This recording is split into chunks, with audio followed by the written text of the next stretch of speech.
আসসালামু আলাইকুম, welcome to my another video. কি অবস্থা? আপনারা সবাই ভালো আছেন? আলহামদুলিল্লাহ, আমরা ভালো আছি। বিসমিল্লাহি তাওয়াক্কালতু আলাল্লাহ। মাশাআল্লাহ, আপনারা দেখতেছেন এখন বেগুন, কালা বেগুন আর খাদ্যানির ওষুধ আর কি। তো মাশাআল্লাহ, বেগুনের আসলে শুরু থেকে প্রক্রিয়াটা ভিডিও দিছিলাম, আপনারা দেখছিলেন। আর এখন মনে করেন পরিপূর্ণ পাই আপনার 2 মাস পরিপূর্ণ হয়েছে। 2 মাস পরে আবার এই যে ভিডিওটা দিলাম।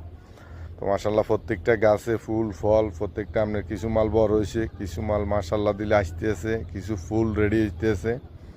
তো সব কিছু মিলে রে শুকর আলহামদুলিল্লাহ, আল্লাহর দরবারে হাজারো কোটি শুক্রিয়া। তো ঘটনা হচ্ছে, এই যে পাতাগুলো ভাঙার কারণে আপনাদেরকে ভিডিও দিছি। অর্থাৎ বেগুন গাছ যত পরিষ্কার রাখবেন, ঠাল কম রাখবেন, পাতা কম রাখবেন, বেগুন গাছে ব্যারাম আসবে কম। তো সবসময় চেষ্টা করবেন পরিষ্কার পরিচ্ছন্নতা রাখার জন্য আর কি। একদম ক্লিন করে নেবেন ওরকম না ব্যাপারটা। এখন আমি যেভাবে দেখাইছি, বেগুন গাছটা যেভাবে আছে এভাবে ভাঙবেন।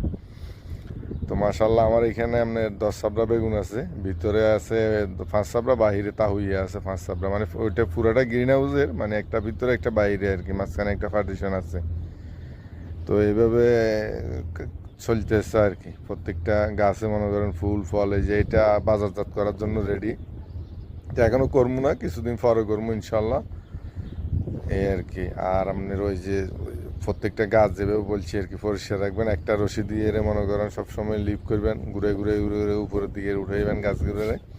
তো এটা হলো গ্রিন হাউসের প্রক্রিয়াজাত আর কি, বাইরের প্রক্রিয়াজাত এভাবে না। বাহিরে আপনার জঙ্গল হোক, একবারে ড্যাম বাইর হোক 4টা 5টা, কোনো সমস্যা নেই। কিন্তু গ্রিন হাউসে আপনার সর্বোচ্চ ড্যাম রাখতে হবে 2 থেকে 3টা, অর্থাৎ লং প্রসেস আর কি। এটা চেষ্টা করলে আমি মনে করেন 1 মাসও, 6 মাস, 8 মাস রাখা যায় আর কি, চেষ্টা করলে। তো ঠিক আছে, সবাই ভালো থাকবেন। নিত্য নতুন আপডেট পেতে আমাকে ফলো করবেন, পাশে থাকবেন ইনশাল্লাহ। আল্লাহ হাফেজ, আসসালামু আলাইকুম।